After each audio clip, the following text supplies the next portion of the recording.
You better roll them dice. You never know if it could change your life. Take a chance, you're neither wrong or right. You never know if you don't roll them dice.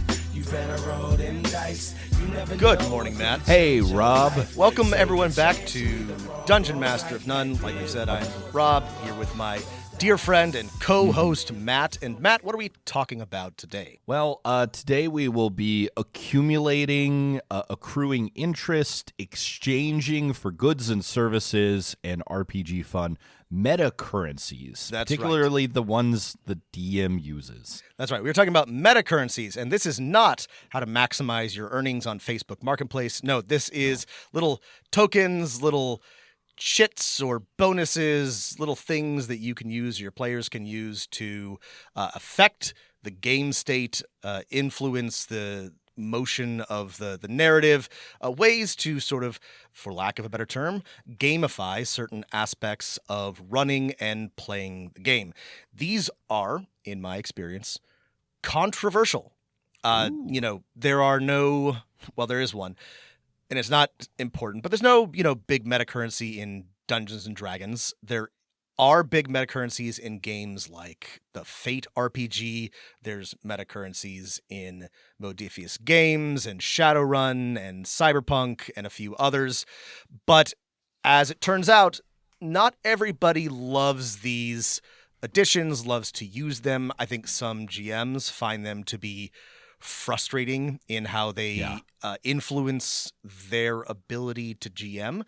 We'll talk about that at the end, but we have a big list, and as you're going to hear by the excitement in my voice, Rob, love metacurrencies. And long-time listeners will know that I am really big on the game part of tabletop role-playing game these days, and so I enjoy a little, I love numbers go up. I love, moving tokens around. It tickles something in my brain. Yeah, they are somewhat interesting and controversial. The longest thread in the history of RPG forums. Are metacurrencies evil? Locked after 1,000 million, 10,000 pages of vigorous debate. Yeah, and no, I agree with you, Rob. I like numbers. I like numbers going up. I like little tokens and chits and poker chips and cards and shells. I don't know whatever you're using. A little pile of shiny things like a crow to track these. I love to create a little pile in front of myself, like a raven, like a magpie. Yes, some kind of corvid, which we all are. And I think we should first start with what exactly are we talking about? There are many currencies in games. Gold pieces, for example, XP. If you're thinking about it, right, it's like a currency, especially in mini games where you spend. Lots of types of players and game systems have like a currency of some kind on their tracker, right? They have power points or like stamina points or what have you. That maybe it's rage or mana or something like that. And I think when we're talking about metacurrencies, we're usually saying something broader than something that's trying to represent a specific part of their character. Overall plot, story, destiny points. Yes. Something like that. Yeah. And you can be, we are not trying to be clever or pedantic here. Some people might say something like hit points are a metacurrency because they could be abstractly, are a currency that reflects some sort of, health state. They're not related specifically, but we're not talking about gold. We're talking about hit points or mana or power points. Those are currencies that are related to a specific in-game mechanic. And I should be clear that metacurrencies kind of they do sort of, it can be imprecise, right? If you start thinking about it too much, everything becomes a metacurrency. And you're probably right. Yeah, sure it is. Yeah. Because this is not the real world. It's make-believe. Well, a way to think about it, and something that we're all vaguely familiar with, is something like hero points or cool points or something that lots of games have, where you have a pool of something that you can use when you want to do something cool, and you add an extra dice or you re-roll or you add a bonus or something like that. That's a very simple metacurrency idea. This is something that's been around forever. It's been in D&D. It's part of Pathfinder. So that's the very basic metacurrency idea, is just a pool of, to sort of like represent your character's heroic potential, I suppose, is just like that's a metacurrency. And then there's also Dungeon Master, Game Master, Referee specific metacurrencies, which sometimes are like, hey, these are the DM's plot points. Yes. Or sometimes they're like anti-Destiny points or Right. Doom, or they sometimes have scary dark names, which is I find unfortunate, which makes me feel bad when I use them based off the name. We're going to talk about both, but they really are like two separate things. And there are a lot of systems where they are related to each other, which I think is neat. The GM metacurrencies do tend to have very ominous names when they're really just ways for the GM, tools for the GM to, in my opinion, like signify or quantify, like when they are adding something or complicating the game or a scene. But the way that they are constructed tends to make them sound bad, and when you use them, sometimes it feels bad. And this we've talked about this when we have reviewed games that have them. They are in, they're in Modifius games. There's some in the Daggerheart play test that we talked about. I think they're in some Free League games, and I don't think they're a bad idea. But I would say that of the two types, the GM metacurrencies, when they are specific to the GM, when it's not like a shared type of metacurrency, are a lot less popular, a lot more controversial, a lot more difficult to use. But let's talk about... Almost every game we've talked about has some kind of these things. Yeah. And I think, I don't know if we want to talk about a specific example or, why they sometimes feel controversial and how you could or could not get over that. Let's talk about I think what I consider to be the core controversy, and then we can circle back around at the end after we've talked about some specifics. But can I tell you what the core controversy is for me? Yeah, you go first, and I'll tell you what It's a lot of the times there's, you have a doom pool, a threat pool, a scary pool.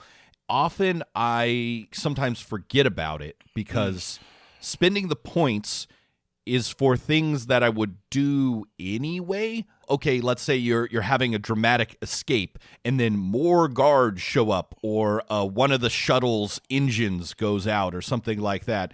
And that might be something you do anyway, but then you have to spend a currency to do it. Oh, is this currency giving me permission and making this awesome? My players feel like it's more fair that I've added these things in, or am I just throwing shits around to do what I was going to do anyway as the dungeon master? And I don't know. For me, that's the controversy. I'm always batting that back and forth in my mind. Yeah, and I don't know that this is something that any game has solved.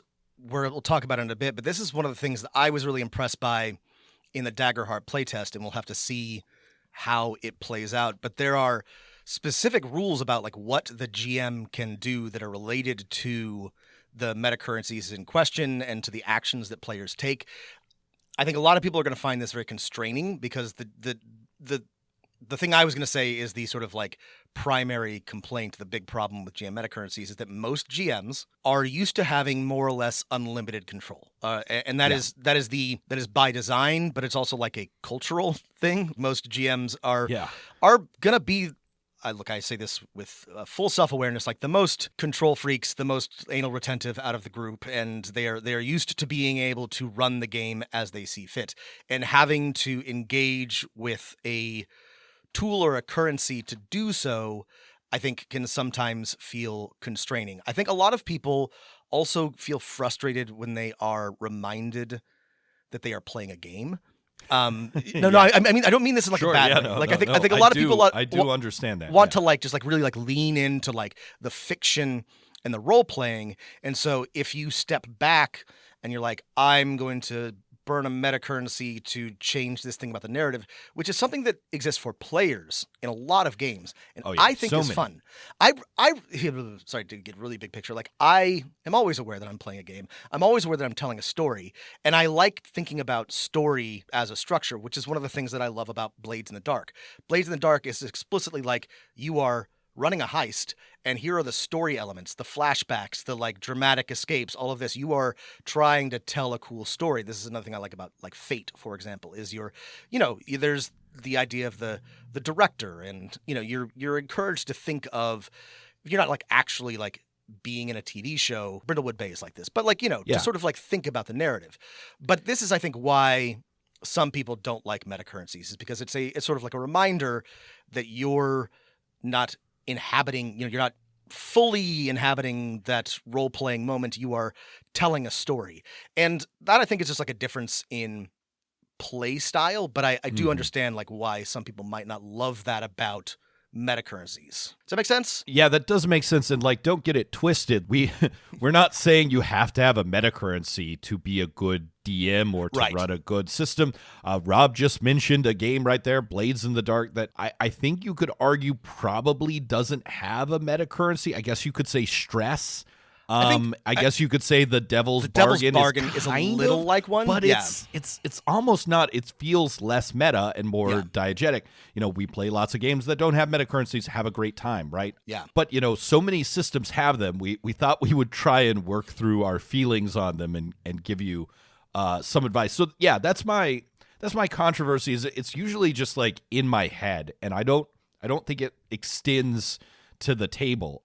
Yeah. Was I going to do this anyway? Is this a good thing that I was going to do this anyway, and now I'm spending points, so it feels fair? Maybe it is fair. The players earned the extra in Coriolis. You can spend darkness points to add reinforcements to the enemy, right? The players earned this by, building up some bad destiny by spending all of their points, so now I get to do this. They were expecting it in a meta sense, and so I shouldn't feel bad. Yeah, well, and I agree with you. When I'm spending the metacurrencies, I do sort of wonder, like, was I going to do this anyway? Does spending the thing add anything?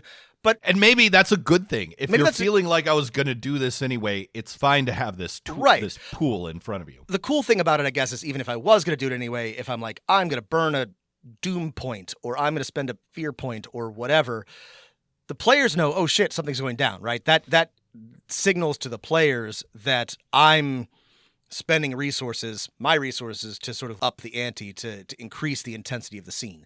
This is a challenge, right? Getting this right. Any other tool in your GM toolbox can be complicated, but I do think it is a useful tool. Like we've said, it is not one you have to use, but I think it is one that, for me, I'll explain at the end why I'm increasingly interested in this idea, but remember, this is just a tool.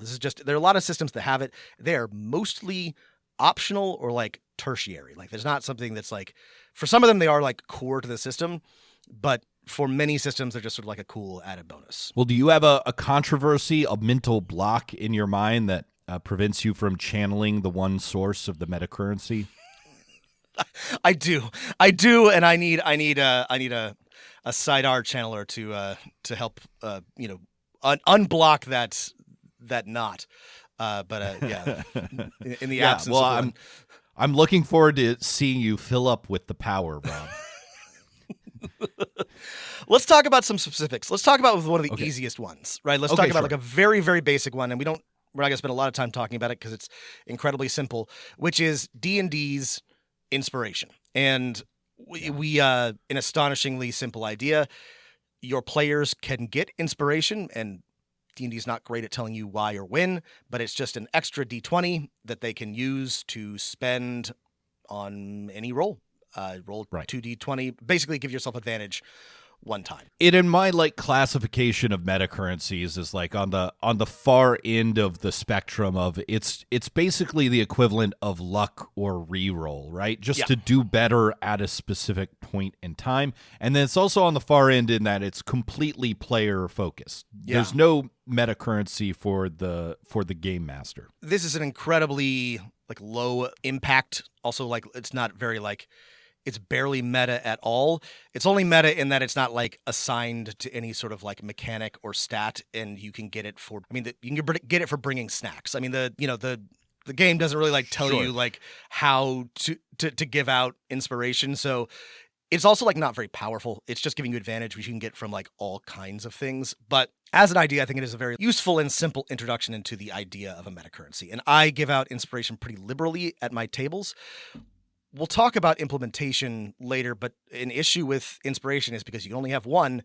My players hoard them. They Yeah. tend to not use it. Oh, another problem with inspiration is that it shares a name with bardic inspiration, which has Key feature of the game, has never not been an issue for my players. I have to remind them that no, the D8 in front of you is your bardic inspiration. The D20 in front of you is your regular inspiration, which you got because you said something funny. This is not a huge issue, but just know that when you're thinking about metacurrencies, make sure they have names that are easy to distinguish. I mean, this would put out the first Dungeon Master of None tip for metacurrencies is that you need the Corvid pile of shiny baubles. Yes. Yes. So that's the easiest thing. If you're tracking metacurrencies as a square on someone's character sheet that they have to write and erase, that's a no-no. Should be a pile of anything. Coins. Give them a die. Give them a little token. If nothing else, you have dice in your bag. Give them dice. Make sure they have something physical to look at. If you're playing on a set of poker chips is super cheap. Poker chips are great. If you're playing on a virtual tabletop, put a little counter or a big red thingy somewhere in the corner, just something that's there. Don't just tick a box on their character sheet. A lot of systems have this for, I assume, simplicity's sake. That's not wrong, but in sort of the implementation of it, my experience is you got to have a physical thing to look at, or your players will not remember to spend their stuff. I think the way to get around players not remembering to spend their stuff is have a better system that encourages and asks them to spend their stuff, has more options for them. But beyond that, in your DM practice, simply asking players and reminding them constantly through the first couple sessions of whatever system you're playing, hey, you have this pool. Do you want to spend it? You should spend it. Actually, you should just spend it. Walk them through the first couple times. Because when I switch one of my groups to a game that has a lot of metacurrency, I start off with hey, remember you have this. You should probably use it. And they're like, ooh, well, my little old character doing this little old thing is not that important, and I want to be a good, person and not spin this this stuff yet. I need to Protestant mindset, Matt. It is.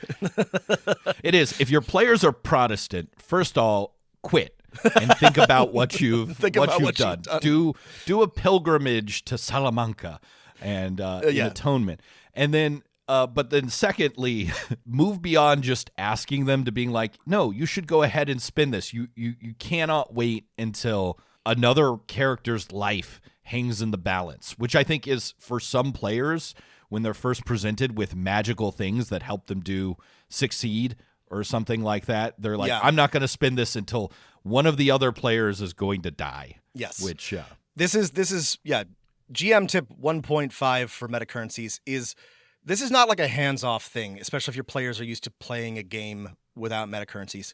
Tell them when to use it. Say, hey, this is a pretty important role. You have 4 whatevers. Maybe now would be a good time to use one of them. Do you want to use, or just say, hey, do you want to use one of your, inspiration points? Now would be a good time. And they'll usually say yes if you suggest it, but you may have to prompt them because they will sit on those points forever. If not reminded that they exist and they are to be used. And one of the things I want to talk about at the end about using metacurrencies well and a good metacurrency design is the cycle. Right. The game, to be good, the game needs to encourage you to spend them and also provide them in enough quantity that they feel okay to spend, which is this is a very difficult balance in most games, but when it's done well, it's very exciting. It's a circular economy, Rob. We're giving out the Patty's bucks, and then the customers are spending here. You want to keep it going. You want to keep the flow going. And it's a company town, Matt. We give out the Pottersville dollars, and they spend them at Mr. Potter's general store and on Potter's housing. And so speaking of what I think is a better designed and maybe, in my opinion, the best metacurrency. And this is partly because of the system, but honestly, this I think is something that you could add to almost any system, is the Savage World Benny. The reason I love the Benny is because it's simple and it works. And a Benny is slang for benefit. It's just usually it's a poker chip because Savage Worlds, Deadlands is sort of like the assumed setting. Poker chip, you spend it, you can reroll any trait test. Everything is a trait test. Savage Worlds is a very swingy game, so you are going to get some like really bad rolls sometimes, and you're going to get some really good rolls. And it's very simple to be like, well, 9 times out of 10, this trait roll is going to go really well, but boy, did I just bork that one because I rolled really bad, or somebody rolled really well against me, and you spend a Benny and you re-roll it. It's very simple. You're encouraged to give them out for cool role playing, for exciting hero moments, for being funny. You're encouraged to give them out liberally. You should be giving one out 1 per round, 3 per scene. Give them out all the time. If the easy thing about bennies is that if it's kind of hard to like overdo it, and if you do, you just like crank up the difficulty, add some mooks, make things a little bit harder. But I find it a very useful tool for keeping the game moving, and players feel more engaged. So one of the things that I wanted to say about Metacurrencies for them, especially for players, is that it makes them feel more engaged and more involved in the scene and in the game as a whole. There's never a moment in a game with a metacurrency like if you're playing Dungeons and Dragons and you attack and miss. That's it. That's your whole turn. In a game with a metacurrency, that will never be your turn. You can at least be like, well, I'm going to burn a hero point or a Benny or an inspiration to try again. It's a small thing, but I find that that's a very like useful tool for keeping players engaged, and that players like it. Players they want to pay attention because they're like, can I use this resource to improve my outcome? Correct me if I'm wrong, but let's see. The Savage Worlds Game Master does not have a metacurrency. I think that's right. No, yeah. I think the GM does have. Yes, GMs do have bennies. I'm sorry. GMs have a small number of bennies, and bennies can be used to soak damage and to do a couple of other things besides reroll. So it does come up. In my experience, the reason why I had to look it up because I couldn't remember is I don't use them very often as a GM. Unlike players, you have a finite amount. I don't know. I guess there's no reason per adventure, per session kind of thing. So I tend to hold on to them, but it is nice when like a wild card, a particularly powerful NPC shows up to have a Benny on hand to soak or make sure they don't get like taken out in a single round. So this is, I think, less well implemented for the GM, but I do like that Savage Worlds has this balance. Yeah. And so I like Savage Worlds, and I think it's at the perfect sweet spot for players using their metacurrency all the time to buff their rolls, buff each other, use special abilities, add plot points to a scene, add, hey, this thing is over here, or this person is distracted because of X, etc. But I don't think it's in the perfect spot for the other half of the equation, for the DM pool of metacurrencies, the Doom pool, the other type of thing. So I really like games. And so you brought up an interesting point. Metacurrencies really help players become involved, even when it's not their turn, because there's often an opportunity to spend those things at any time. Yeah. The Game Master never really has the problem of, I'm not really feeling involved in the game. I still do like the idea of the DM metacurrency that is in some way in conversation with the player's metacurrency.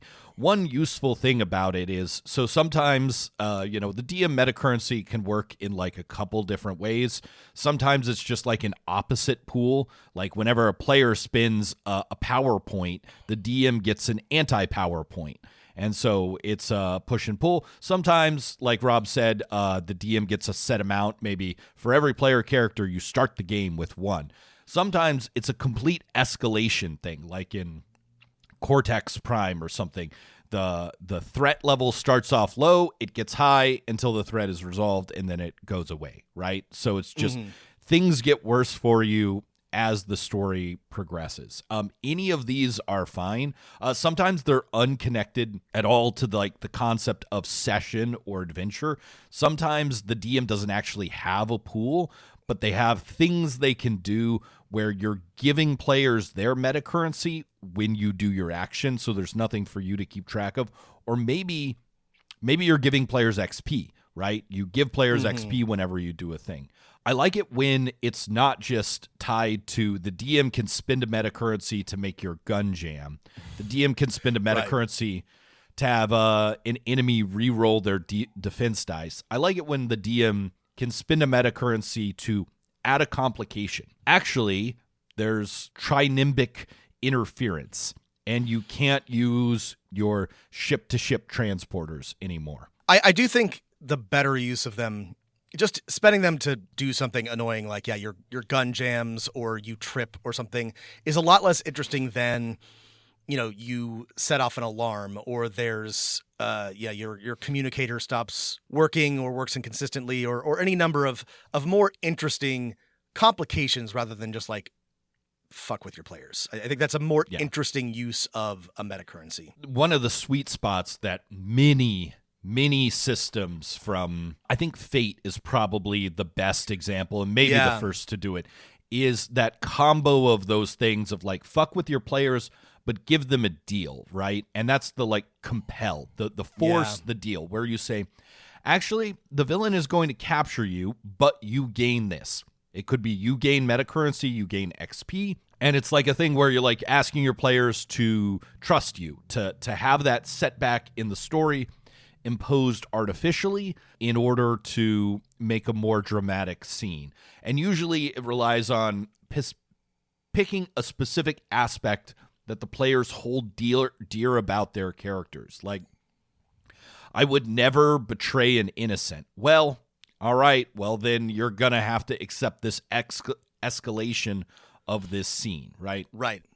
I really like how Fate does it too, and it works particularly well with the type of storytelling that Fate is trying to do. But this is in my opinion really like the sweet spot, like a really perfect system. Both, I think, the Savage World bennies and the Fate points would be easy to, for lack of a better description, like staple on to any other system. They'd be very easy to do, and they work very well just sort of like as a meta idea. But yeah, in Fate you have aspects, core parts of your character. You need to use Fate points to activate certain things or to flesh out the story. They're not that you can't do anything without them, but you need them to do a lot of cool things. And the GM's role is they will complicate or, push you on one of your aspects, compel you, and this will give you a Fate point. This, I think, creates a really good circular system, a really good push-pull. You want to raise the stakes. The GM wants to make things more difficult. That gives you more Fate points. That gives you more things to do. That lets you do cooler stuff. It keeps the story moving. I think this is a really, really cool system. I've always liked playing in Fate. I think it's very simple to understand, and I think it just encourages people to do things and to tell interesting stories and to challenge their role playing and their characters. I think it's very, very well designed. It's also, as we've described, incredibly simple. There's really only like two mechanics. The aspects might be complicated. They're usually not, but you're really just either you're invoking or you're compelling. And that's really cool. A less simple version of the system that works very similar is the momentum threat or like PowerPoint's Doom mechanic in 2D20 systems, where again players have a meta currency, and then that is more limited in uses. It's usually bonuses on rolls, asking additional questions, and then you have a meta currency as the game master that's like do lots of things, add enemy reinforcements, add a new threat, add complications, that kind of thing. And I really like that, and it highlights, I think, the best use of a DM like spend of a meta currency, which is not just to make something more difficult, but to add a side threat or complication. If we think about scenes that are fun for groups to engage in from like action movies or role-playing games you've experienced, it's usually one where there's a big thing going on, but there's multiple avenues to deal with it and things that have to be accomplished so that a large number of people, 3 to 6, for example, all have things to focus on and do. This is a mechanic that is in most Modifius games, the 2D21s, and you're running a Star Trek game, right? Yeah. And And so when I read this, I liked it, right? When we reviewed the Star Trek RPG and we talked about one of the other Modiphius games, I thought it was cool. But what's your experience with it? Because I was reading up on Metacurrencies for this episode, and there are a lot of people who do not like, a lot of GMs who do not like threat, who do not like how it is implemented in Modiphius games. And like I said, it looked cool to me. I liked it, but I'm curious like what your hands-on experience with it is. Well, one of the problems with the metacurrency system in 2D20 is that the players all share a metacurrency. Essentially, it's a little bit of a like tragedy or maybe triumph of the commons in that they're all afraid to spend common resources at first. Once they get over it, they're working like a team, which is the, I think, intended use, right? Because it's a very group-focused game, right? You're all part of a quasi-military organization together. I think the problem people have with the metacurrency that I think is somewhat solved in second edition is often there's times where it's like, well, I have to add a new threat when these things happen. I don't have one in my head to come up with. And then like you essentially need to have for every adventure, it changes the way you plan. You need to have possibilities of essential complications. If you're like me, not good at coming up with Star Trek, like technobabble, interesting things that can happen, and you've got to prep them ahead of time. So I guess that's Dungeon Master of None metacurrency tip number 2, which is for some adventure games, you've got to kind of like think about what's the problem of tonight's adventure and what are some potential complications, escalations, dungeon master intrusions that I can throw at my players so that I'm not scrambling. Because I think I don't know what complaints you read, but I imagine the main complaint that people have is like, I don't know how to come up with these. That was basically it. Or that, they felt compelled to add threats, and it ended up making the game hard or unpleasant or dangerous because, they had accumulated a certain number of threat points, and they're like, well, now you're fighting whatever, or now, a Borg cube appears or something like that. And, I think that's maybe a skill. I think that's maybe a skill issue. That might be a skill issue. A Borg cube should not appear in most episodes.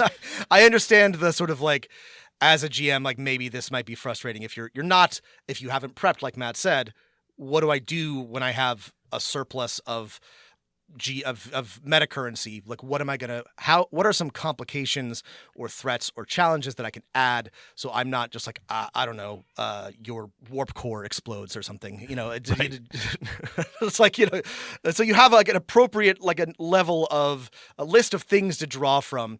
And this is something I think that maybe some RPGs could do better is, I think there may be resistant to sort of like mechanize this, but like maybe like a list of like, here's some things that you might do with your metacurrency, or here's like a list of options, a menu to choose from so that you don't have to like come up with everything yourself.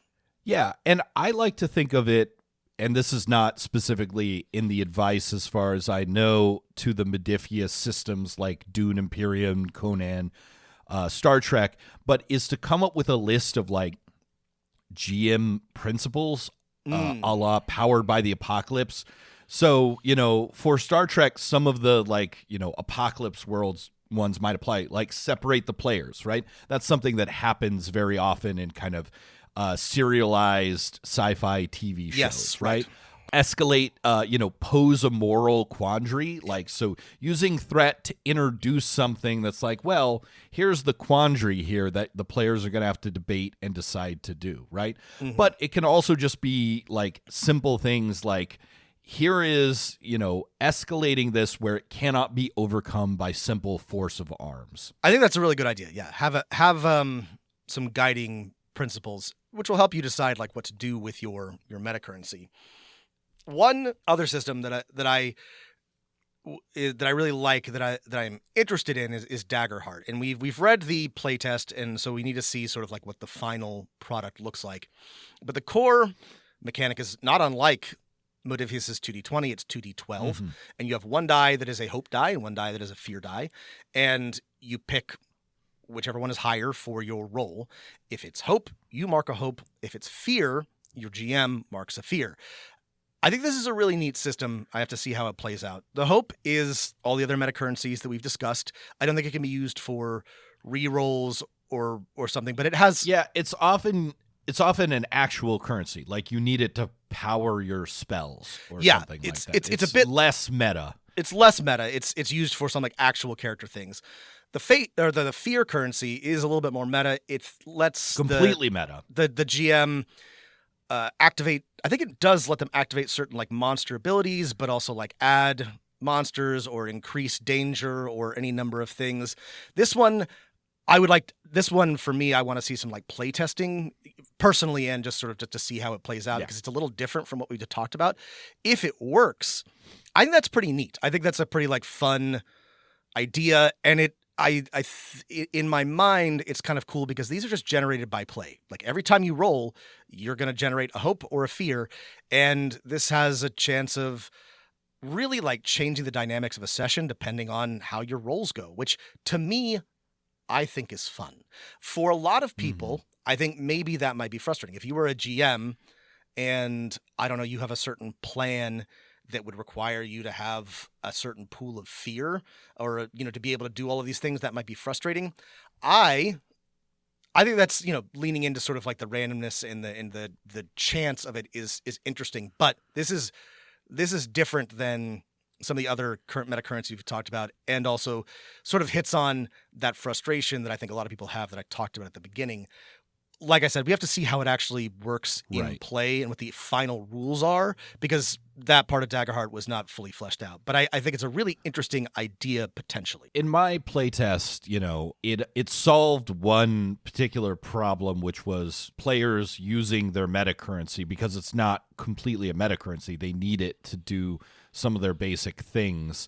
Like that problem completely went away, and it being generated in play reminds me of like just a general tip that this one solves through the system that applies to all metacurrencies, which is kick your player's ass, right? In the story, in combat, in situations, right?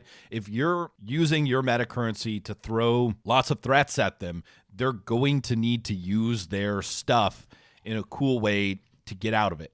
Daggerheart, I think, completely solves that system in that since the metacurrencies are popping up like at the same time, they're naturally going to balance each other out in some kind of cool story. But if you have one of those where the DM just gets a big chunk of them at the beginning, right? Try kicking their ass and see how they respond. Yeah. This is one of the things that this is my pro metacurrency argument, is that I think that it lets you as the GM adjust difficulty on the fly, right? Like it lets you, and it also lets you throw bigger challenges at your players. If you throw something big at them and they burn through all of their metacurrencies, that's good. And that means that you can, whatever happens next, maybe you slack off a little bit or you reward them.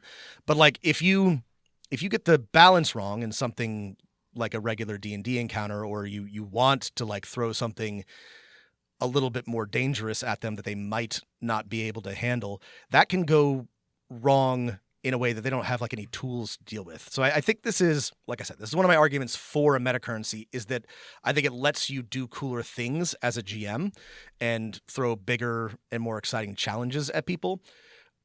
How that works out in every table, every play varies, but I think giving players more tools, and especially powerful tools, lets you tell bigger stories and do cooler things. Something that Cyberpunk and Shadowrun have sort of metacurrencies. They're meta in that they reflect, they're basically cool points. So it's luck and edge, right? And luck is luck, and edge is edge. And these are just points or rolls that you can add to anything. They just represent sort of your overall, cyberpunk ability. Luck is just like a flat bonus that you can spend, like you have a pool of luck. This I found to not work very well, to be honest. This was one that my players completely forgot about. So I've kind of adjusted the way that works, but it's okay as an idea. One of my favorite metacurrencies has always been Shadowrun's Edge. And unfortunately, I don't even know how it works in the current edition. Shadowrun has exceeded my ability to keep up with what's going on. The rules are now too muddled. But as a concept, it's got to be one of my favorite metacurrencies, because it is based in like mechanics, but it doesn't represent anything real except like your coolness, right? Like it's just like you're living on the edge. You re-roll things. You you can use it to shake off glitches and automatically hit. And it used to be that you could build a whole character just around edge. They're called edge Just lords. being a lucky SOB, you know? And I thought this was like one of the coolest things about Shadowrun, and I like the way that this works for players. I think that modeling luck, which is something like what bennies do, or something like what inspiration does, or the actual luck ability in D&D, is fun. Like, because you have real life luck, like what happens with your dice when you roll them. But I think modeling sort of just like the being able to put your thumb on the scale of luck with something like Edge is really cool. I think that definitely like meshes well with the types of stories that I like to tell.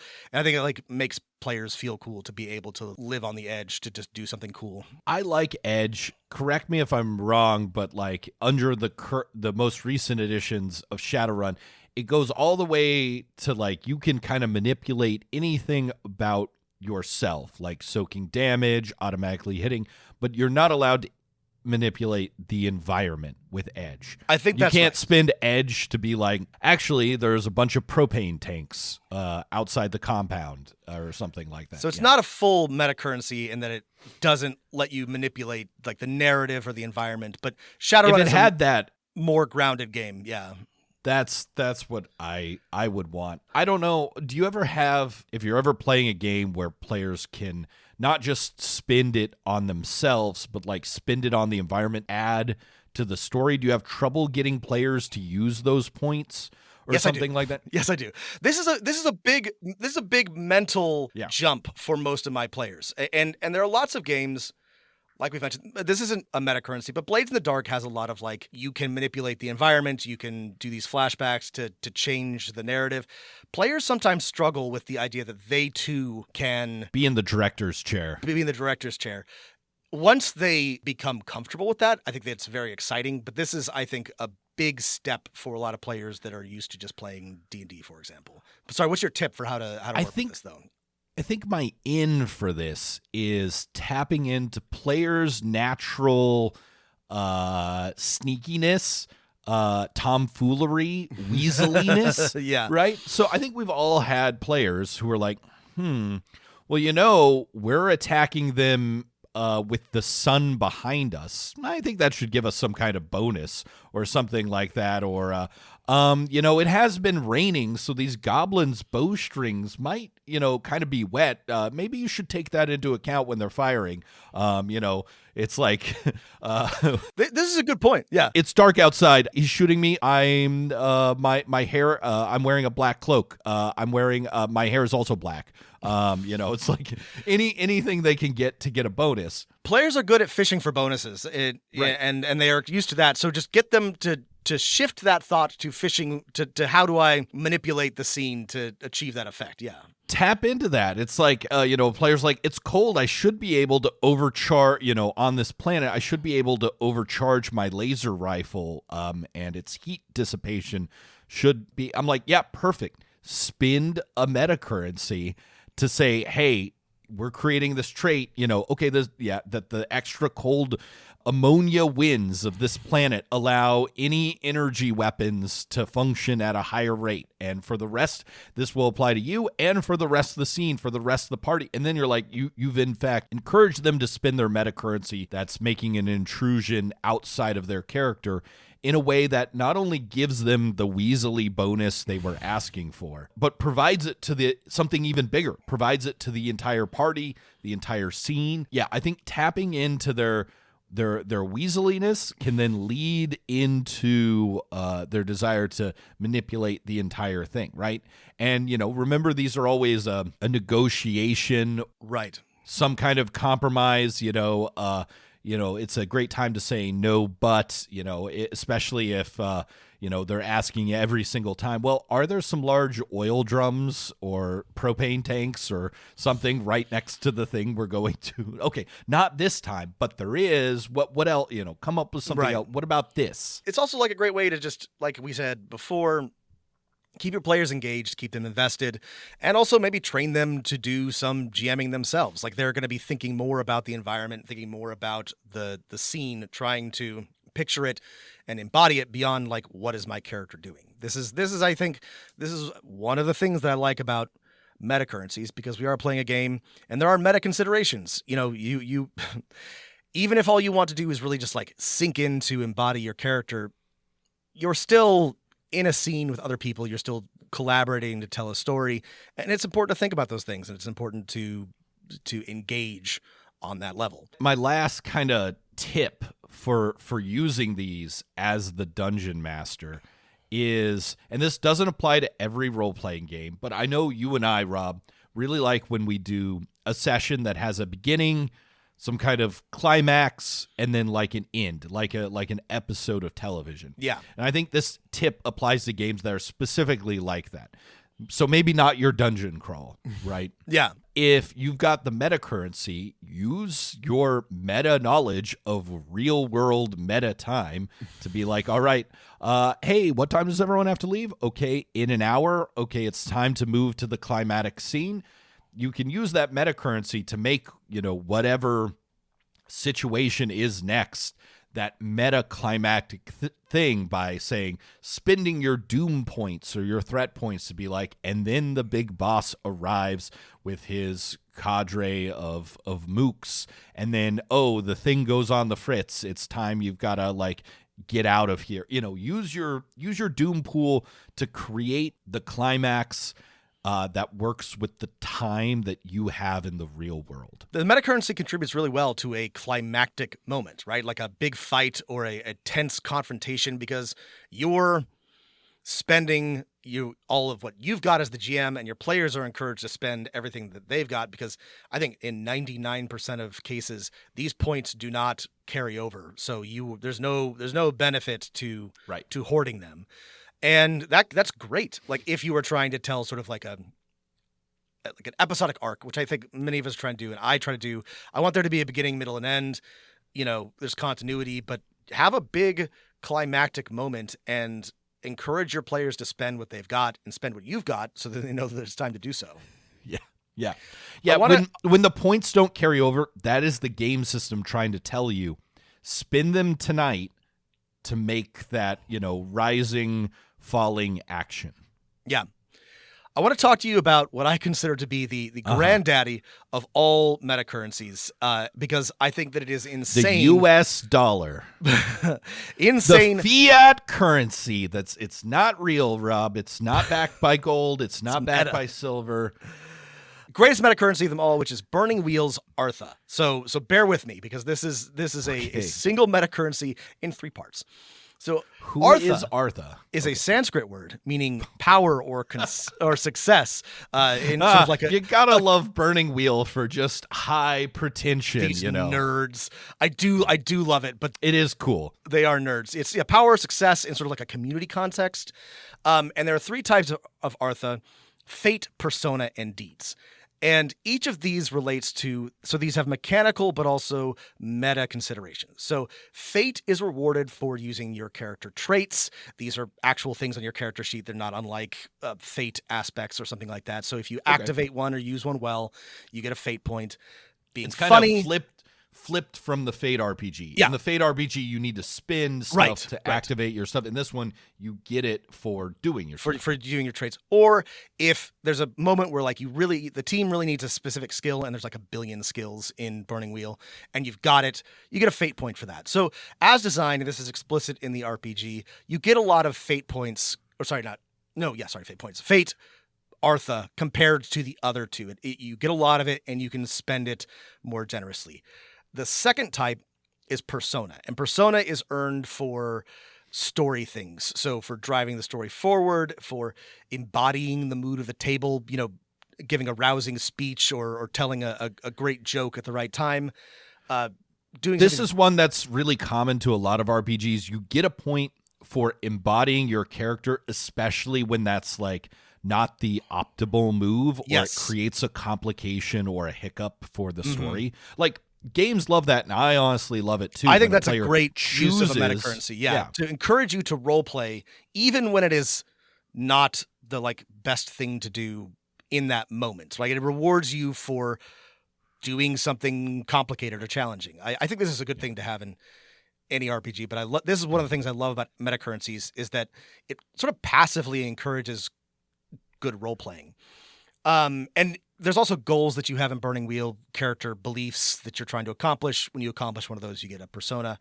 Deeds are really interesting. Deeds are very, very rare, and deeds are specifically rewarded for an act of great sacrifice or accomplishing a goal that's larger than your team, that, you know, something like you freed the city and then you hand it back over to, you know, the philosopher kings that ruled it, and you go about your way. Like you don't become rulers yourselves, or like, you know, you give up something very important to yourself. You leave the dragon's horde behind and, you know, let the peasants enjoy it. You know, you get a deed for that. So these are very, very rare. And okay, Mr. Deeds are the most rare. Right.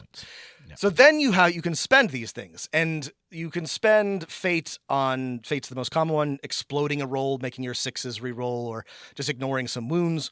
Persona lets you add bonus die, reduce damage, ignore the consequences of failure. Deeds let you basically do like divine inspiration for like a whole scene. Like you basically like double your abilities, reroll, you know, important failures, very dramatic moments.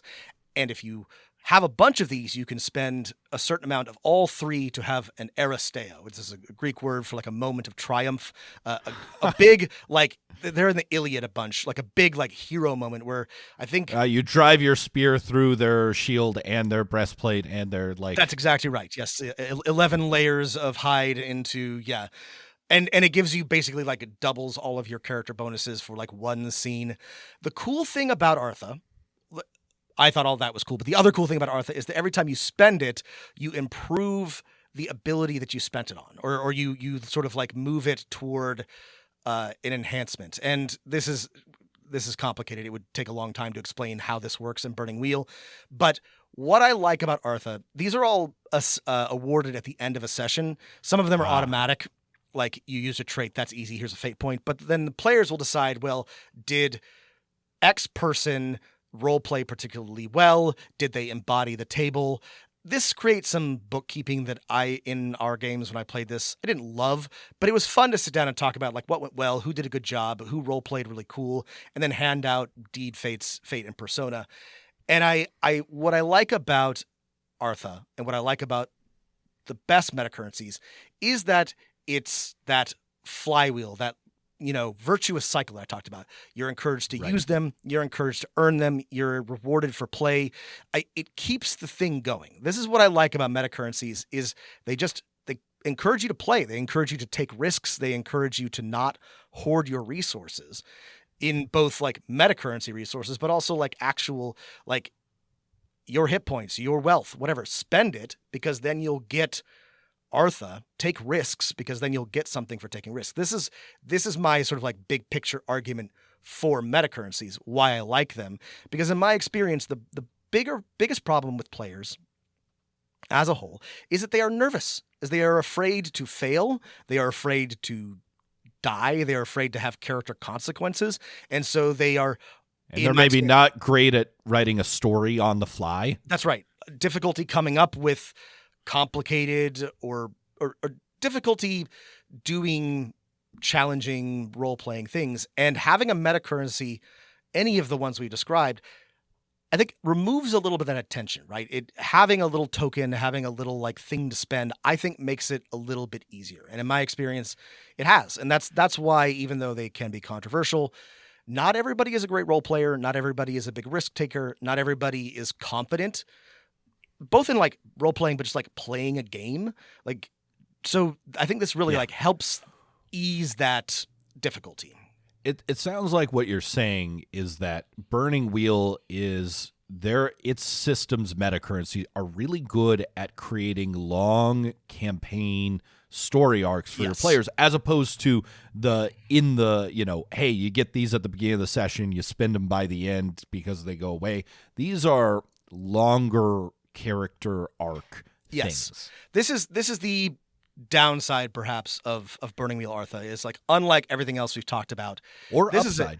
this is a downside or upside, is this is a long-term thing. You know, you are going to want to be playing that character for a long time because you earn all this Artha, and it makes a difference. I played the same character for I think 2 years. I think I earned 1 deed the entire time. You know, and I earned a lot of like fate and persona, and I grew that character and did a bunch of cool things. But this is very much designed to reward a long, thoughtful, engaged, deep campaign, which is what Burning Wheel is about. And that I think that's a really cool system for that.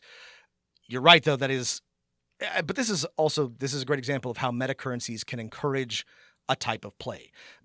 Savage Worlds, I think, you know, it encourages you to do that pulp, high intensity, you know, fast whiz bang, let's just, you know, do something crazy type of action, which I love.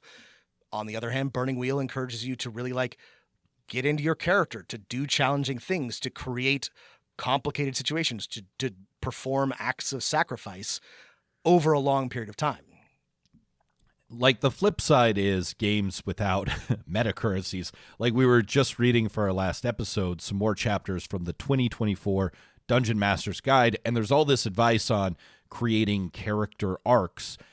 And that means that pretty much all of the impetus is on you as the dungeon master, because players have very few tools to like create an arc other than, again, essentially outside the game meta being, you know, coming to you with a sheet of what they think should happen or something like that, which is maybe not exactly what they want. We want players being like, I think this should happen. Yeah. The meta currency like solves that problem. So we're wrapping up here. This is the other part, I think, of my argument for a meta currency. And this is, I think, where some of the disagreement comes in. You know, of course, I'm the GM. I can decide on any scene what's going to happen. I am in absolute control of the narrative, more or less. But what if I didn't want to? What if I didn't have to? What if I didn't have to have like, what if I didn't have to completely invent from scratch every single time something happens or I take an action? And this works for players too, right? What if there's a new scene, I've set it up, I know what more or less what I think is going to happen, but I have X number of tokens in front of me, and that tells me that the intensity of it, guidance, the level, right? That gives me intensity. That sort of provides constraints for me. I like that. I make a lot of decisions in my life. We all do. We live. Right. There are 100 types of peanut butter at the grocery store. I would like to make fewer decisions. And one of the things that I like about a meta currency is that it sort of like eases that passageway, right? It gives both players and the GM a little bit of sort of like some tools and guidance for like, what am I doing on my turn? What am I doing with my action? What am I doing in this scene? And that's, again, this is getting back to the game part of role-playing game. Like I think that, yes, it is a little gamey. And if what you love is really getting into character and really like role-playing, you may not like a meta currency. It may take you out of that moment. I love role-playing, and I'm a good role player, but I also like, we're rolling dice, we're playing a game, we're trying to like move the narrative forward. And I like having these tools personally, and I like giving them to my players because they help ease that passage. They help make things move, and they take some of the difficulty of what do I do or how, or can I do this away, because you have a little like pool of tokens, and that tells you sort of like what your ability, intensity, you know, what you have to work with at any given moment. I think you brought up like an interesting flip side to what you just said, which is this also means at certain points during tonight's session or a campaign that you can't make a scene more complicated or dangerous or something because you're out of your DM metacurrency. And I think that can, if you can embrace it, right, that can be liberating. I think so too. Yeah. I thought this was going to be a big challenge, but, you know, we've all watched movies or been in, you know, games without metacurrencies where there's a combat or an action scene or a diplomatic scene where it's like, oh, this wasn't complicated at all. The players got exactly, they cut through these enemies like butter. They bent this politician to their will, right, and then they moved on to the next scene. And sometimes that's nice to have. And having that, oh, I can't make this more complicated, lets you rest for a moment, and then eventually whatever pool will build back up, and then later you'll have It also means you might be surprised, which is not something that happens a lot to GMs, and I always enjoy. I really like it when my players surprise me, and the big challenge, like you just described, the big challenge I set up, turns out they solve it. It happens the other way. Sometimes a little challenge turns out to be a massive challenge for them. But like, this is something I think that, having a GM metacurrency or a player metacurrency makes more likely to happen. It means that you as the GM are more of a player, are more of a participant in the game, and are subject to some of the randomness, some of the dynamic changes. I think that's cool. That's not for everybody. Like we discussed at the beginning, you don't have to use metacurrencies. We both play and run games without them. It's fine. Who don't like them. But this is why I'm so enthusiastic about them, because I personally enjoy that a lot. And it's also different from what I was doing. I was running mostly D&D for over a decade. So it's kind of still a neat change for me. I think my closing thought and tip is that when everything's working on like all cylinders and stuff like that, you should really embrace showing the metacurrency. Like, you've got your stack of flat glass pebbles that you got for $7 at the craft store in a pack of 200. And, you grab 3 of them. And then, this ship arrives in system. And like everyone kind of understands what the 3 means. You're showing it to your players.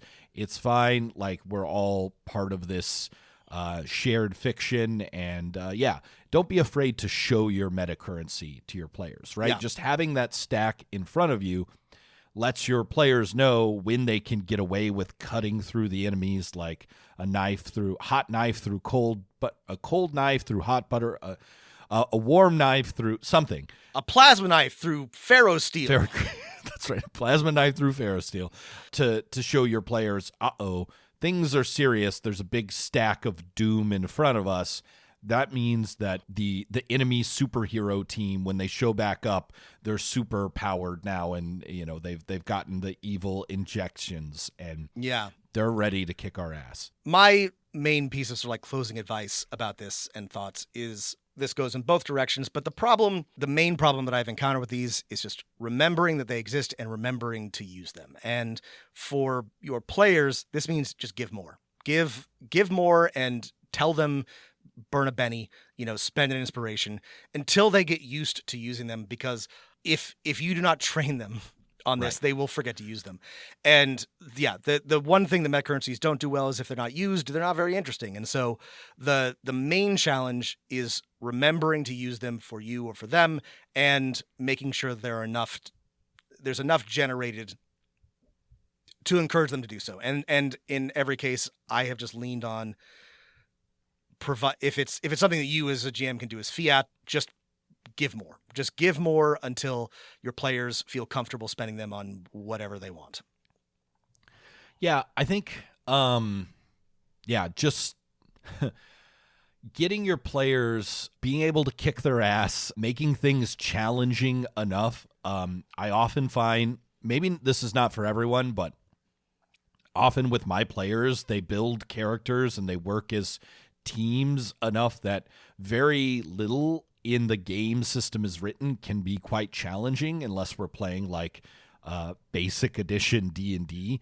And so having something where it's like, this makes things really crazy. And if you're going for a game where the heroes of the adventure are those like pretty competent people, they're great superheroes, they're sci-fi explorers, they're super spies.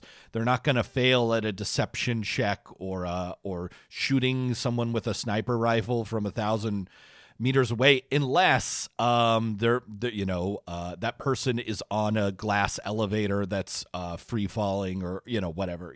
Making those things complicated can add that spice. I love talking about this. This is one of my favorite things. We should wrap up. If you have other metacurrencies that are different or unique that you think are cool, that you want to let us know about, Email us at dmofnone@gmail.com. Or you can also go to our social media, links in the show notes to our Blue Sky. You know, if you feel like we didn't talk about Destiny points and Jinsys Fantasy Flight Edition metacurrencies enough, or whatever your favorite metacurrency is, please let us know. Or, you know, you can tell us about it on our Discord. Link also in the show notes. Thanks for listening, everybody, and keep rolling them dice. Bennies. And the bennies, and the girls, you said the girls, and a lot.